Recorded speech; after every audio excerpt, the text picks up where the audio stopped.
My name is Carlotta Fernandez. And I am Brianna Martinez. And we are from Rowlett High School, Area 11 in Rowlett, Texas. And this is our activity, Solar System Search. It is for 3rd grade elementary science, and our activity can be either small group or individual. The materials needed for this activity are very, very minimal.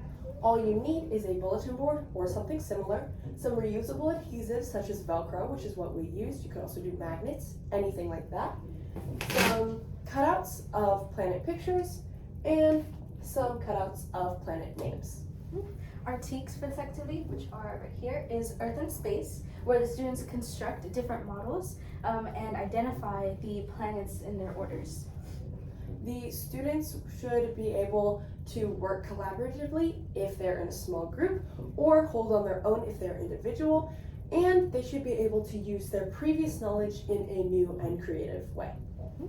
And so the introduction to this lesson that we would have the students do is we would first say that we're talking about the different elements in space, such as the sun, the moon, our planets, and our questions would be, how many planets are in our solar system?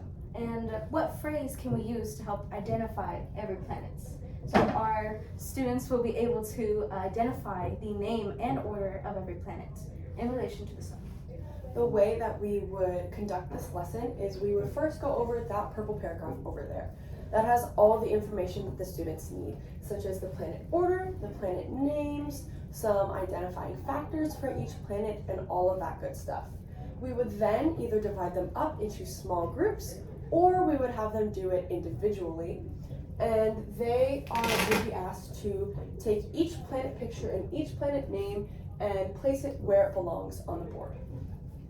And so our closure to this activity would be asking the students what phrase helped them put them in order. And the phrase that we're using is, my very excellent mother just served us nachos. And if you haven't heard that before, the my is for Mercury, very is for Venus, and so forth. And we would ask them questions like, which planet is the furthest? Which one is the closest? And what is a good characteristic of Jupiter? So that helps us know how much the students got from this lesson, our closure. As you can see, we also integrated a point system. So the points pretty much are, if you have the correct planet picture where it belongs, that is 1 point.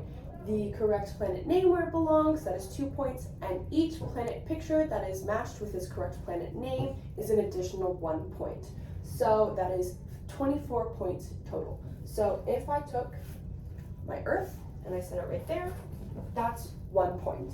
If I took my Earth label and I set it right there, that is 2 points. And as you can see, the Earth name is right next to the Earth picture, which gives me an additional 1 point, so I just earned 3 points. Absolutely, and this helps with competition. If they're in a small group, they want to get the most points possible. Exactly.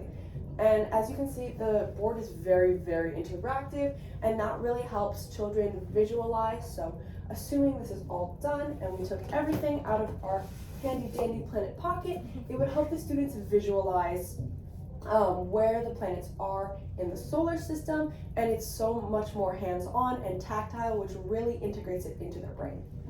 And like Carlotta pointed out, we have our lesson over here. So this is information that we've already given students during the lesson in an example, and this helps them even more because it's a paragraph for them to read and go over that helps them identify every planet and characteristic. And not only does that help with the science aspect of this, but also maybe a little bit of reading comprehension, and theoretically this would be more at the beginning of the unit.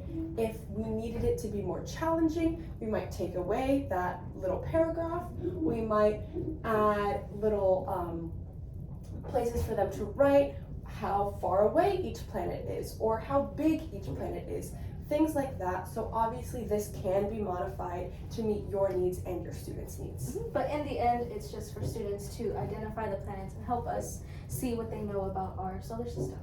Exactly. And also right here we have a handy dandy little paper patch that has our lesson plan that pretty much just went over everything that we talked about. So thank you so much for listening to Solar System Search, and we hope you enjoyed our activity. Thank you.